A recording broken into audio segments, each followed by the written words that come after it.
I read the book Fire and Fury.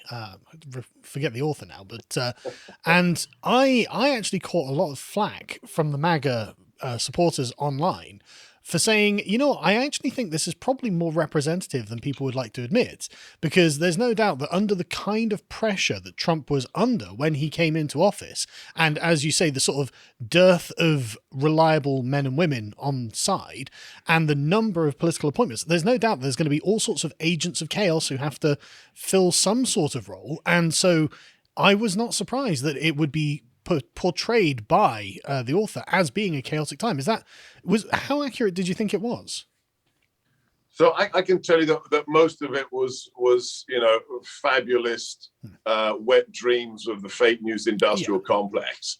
The idea that you'd walk into the West Wing and people would be screaming and tearing their hair out. I remember one day coming in early into the West Wing, and I found Steve Bannon, who was so there was one guy between me and the president. I was deputy assistant to the president. Steve was assistant to the president. So I had one boss between me and Donald Trump, the president. And I found Steve with the then chief of staff, Reince Priebus, in this office space between their two offices where the secretaries sat, poring over an opened up Washington Post or New York Times, and they were belly laughing, okay? These are the guys who, quote unquote, detested each other. And they were saying, oh, today you're supposed to hate me, or am I supposed to hate you? And they were just poking fun at this guy, unnamed sources in the West Wing. Most of the stories from unnamed sources were garbage.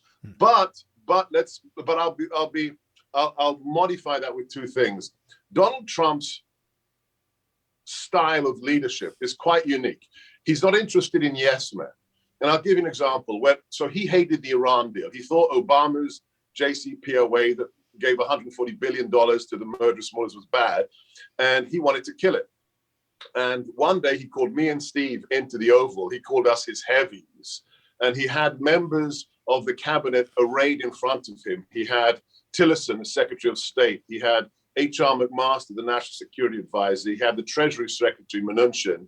These guys were all pro-Iran deal. They were not MAGA, okay? These were not MAGA guys.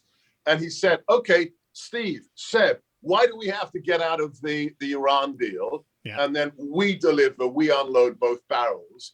Then the swamp creatures made their arguments, and then he decides. So it was like, it was like a dogfight. He wanted to hear the arguments. Yeah. He wanted to see the clash of intellects or stances, and then he would decide. If that's chaos, I want more chaos like that. That's my kind of chaos. Yeah, that sounds awesome. Massive flashing footnote. There were people at the highest level, even at cabinet level, and I can give you chapter and verse on Mad Dog Mattis, the Secretary of Defense. There are people at the cabinet level who are actively sabotaging the president. So it's not crazy chaos inside the building. It's who's got the best argument functionally, whilst you're dealing with subversive fifth elements who are truly there to control the president or to sabotage him. And that's undeniable. See, now that's actually what I would have imagined it to be like, because you can tell that Trump had obviously a good nose for who was MAGA and who was not, and I always wondered, why are there so many non-MAGA people around him? Well, that explains it. There's not enough men for the positions, and it all falls into place with this kind of information. So okay, let me give you an example. Let me give you an example of why there aren't MAGA people. Yeah.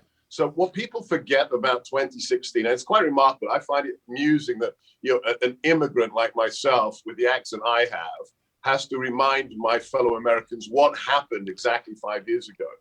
From the Revolutionary War against King George, from 1776 up to Obama, every president for 44 presidents, and I mean every president, was a swamp creature. They were either retired generals like Washington or Eisenhower, or they were former congressmen, former governors or senators like Obama. Every stinking one cop from Washington to Obama was a swamp creature, was a member of the quote unquote elite. In 2016, 64 million Americans chose a guy who'd never even run for county dog catcher, okay? A guy who built buildings and had his own reality TV show for 14 seasons. We've never done that. I mean, we broke politics. We said, screw the swamp. We want an outsider. So the idea that there was no bench of similar people is kind of to be expected. And on top of that, you have what we've seen in just the last few years. It's not cancel culture. It is the Alinskyite politics of personal destruction. So I was a conservative all my life. My father escaped a political prison in communist Hungary. So, I have conservative values in my veins. So I thought I'd seen it all. When I became a political appointee, and one of the first things they did is I was the face of defending the travel ban. So when we said people from 7 nations that are hotbeds of terrorism can't come to America, I was one of the faces in the fake news debating the hosts. Yeah. As soon as I was doing that effectively, I thought I'd seen it all. They didn't just come after me. They didn't just call me a Nazi, Carl. They went after my wife.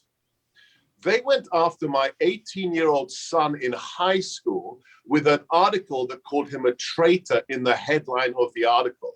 I mean, this is a massive. Forget about the little anti-MAGA bureaucrats across the establishment. When are you going to find decent people who say, yeah, I'll come in for 4 years to serve the people and make America great again?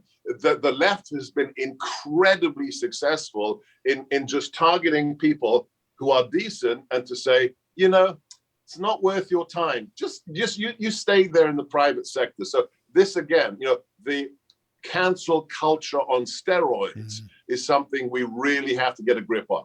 To watch the full video, please become a premium member at lotuseaters.com.